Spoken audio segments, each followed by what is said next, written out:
The term Freakshow conjures images of those with all manner of disability exploited by a ringmaster.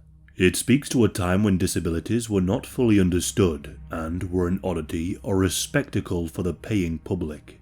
From travelling circuses, museums to dinghy shops, disabled people worked for ringmasters who promised the public entertainment and shock by exhibiting anatomically unusual bodies. In today's video, we will cover how disabled people have been viewed, examples of disabled performers, and the disturbing practices of freak shows. It is perhaps helpful to start with a brief explanation of how disabled people were viewed before such freak shows came about. Very often, a disabled person was seen to be suffering with their condition due to some form of sin, a disability seen by some as punishment, or was seen by others to be closer to God, living in a form of purgatory. Often, disabled people would be supported by their families or villages. If they weren't able to make a living, they would have to beg for donations of food or money. Eventually, almshouses and hospitals were founded, usually by religious orders, to look after disabled people. When Henry VIII split from the Catholic Church, many of these facilities were shut down, eventually replaced with a sense of civic duty to care for disabled people. With this came the acceptance of disabled people, both with physical and mental conditions, into the royal courts, not as equals, but as oddities and spectacles, designed to entertain the lords and ladies. One example in the court of Henry VIII was Will Somers, a jester, described as a natural fool, a term meaning that he would have had some form of unknown intellectual disability. One of the first freak shows to gain wide appeal was the travelling attraction of Lazarus and Joanne's Colorido, unequal conjoined twins who toured Europe in the 17th century. Lazarus was the dominant twin, with Joanne's unable to communicate and incapable of much movement. Lazarus gained much of the fame and wealth due to the unique condition of the twins, and lived a comfortable life not usually afforded to disabled people of the time.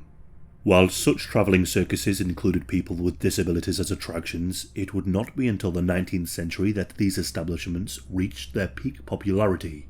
Travelling circuses would often include people with all manner of disabilities, though would usually conform to standard tropes. The bearded lady or animal men were people with the condition hypertrichiosis. Pinheads were people with the condition microcephaly, and those with additional limbs with the condition polymelia were typically found at freak shows. They would be displayed alongside circus acts, displayed as part of museum-like exhibits, or would perform in some manner. The paying public could come to see all manner of disability and conditions. Collections of disabled people were bought and sold, or combined with one another to form larger acts. These ventures often made great amounts of money for the owners. Whilst there was little doubt as to the exploitive nature of the owners of these attractions, a freak show was often the best paid work a person with interesting disabilities could obtain. Often the pay came with celebrity status and access to a society that might otherwise have been denied to them. We often talk on this channel about the dangers of dehumanization, and within the freak shows, many were not seen for their humanity, but because they were strange or novel.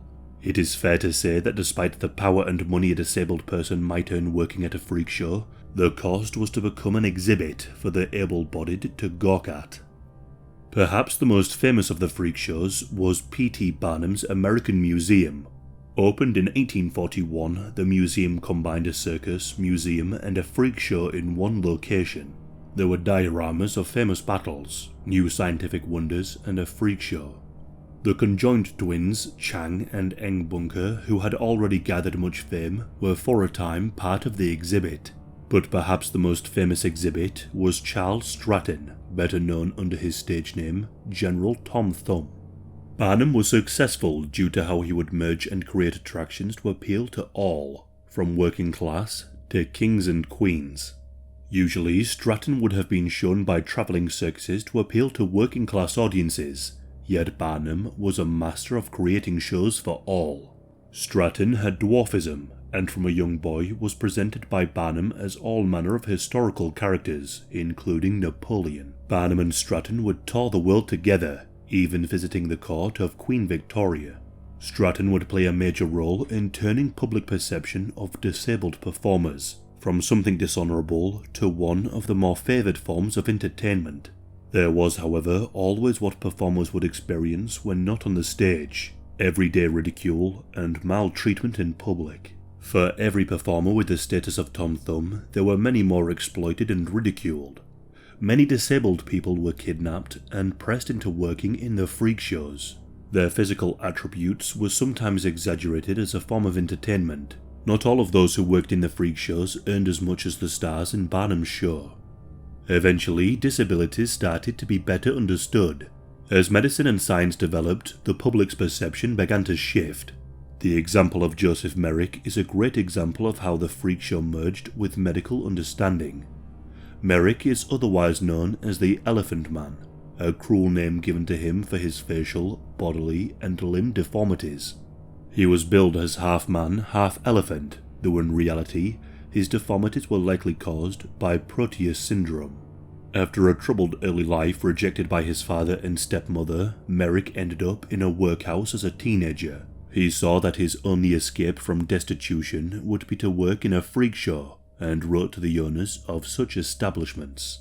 Merck ended up working for Thomas Noakes, a showman who owned a number of lower-class entertainment shops. From within a penny gaff shop, Merck would have members of the public visit, including trainee doctors from a nearby hospital. Merck was visited by Dr. Frederick Treves, an anatomical expert who carried out a number of examinations.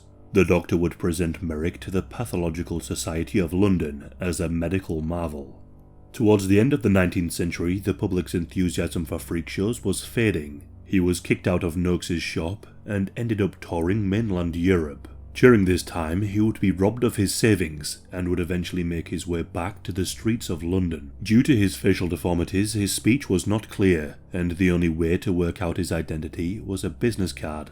Merck ended up in hospital with bronchitis and underwent further examination. Dr. Treves learned that in the last 2 years since he had last examined Merck, the condition had gotten worse. Merck would spend 4 years at Treves's hospital, where the two became close. Merrick's speech would eventually be understood.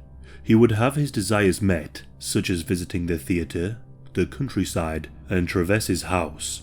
But as his condition grew worse, his health faded, and would die in 1890 from accidental asphyxiation due to the weight of his head when sleeping.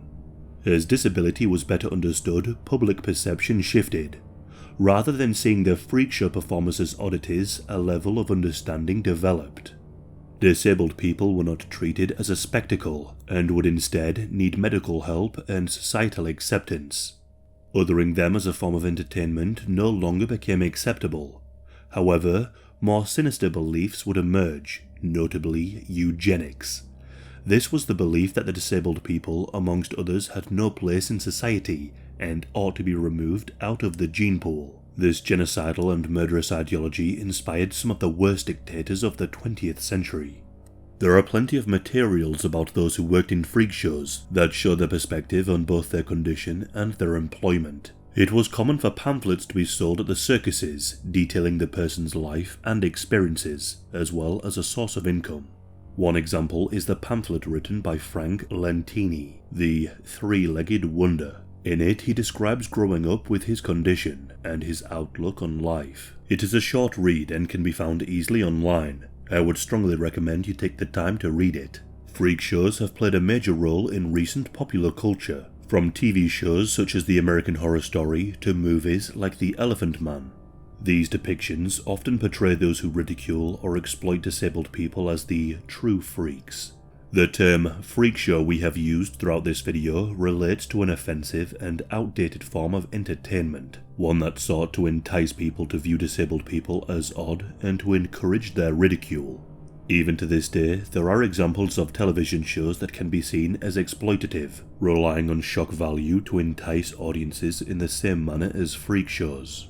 The existence of freak shows speaks to a perverse form of human curiosity. It is through understanding one another that a better society can be formed, though the venue of a freak show to understand disabled people was not at all helpful.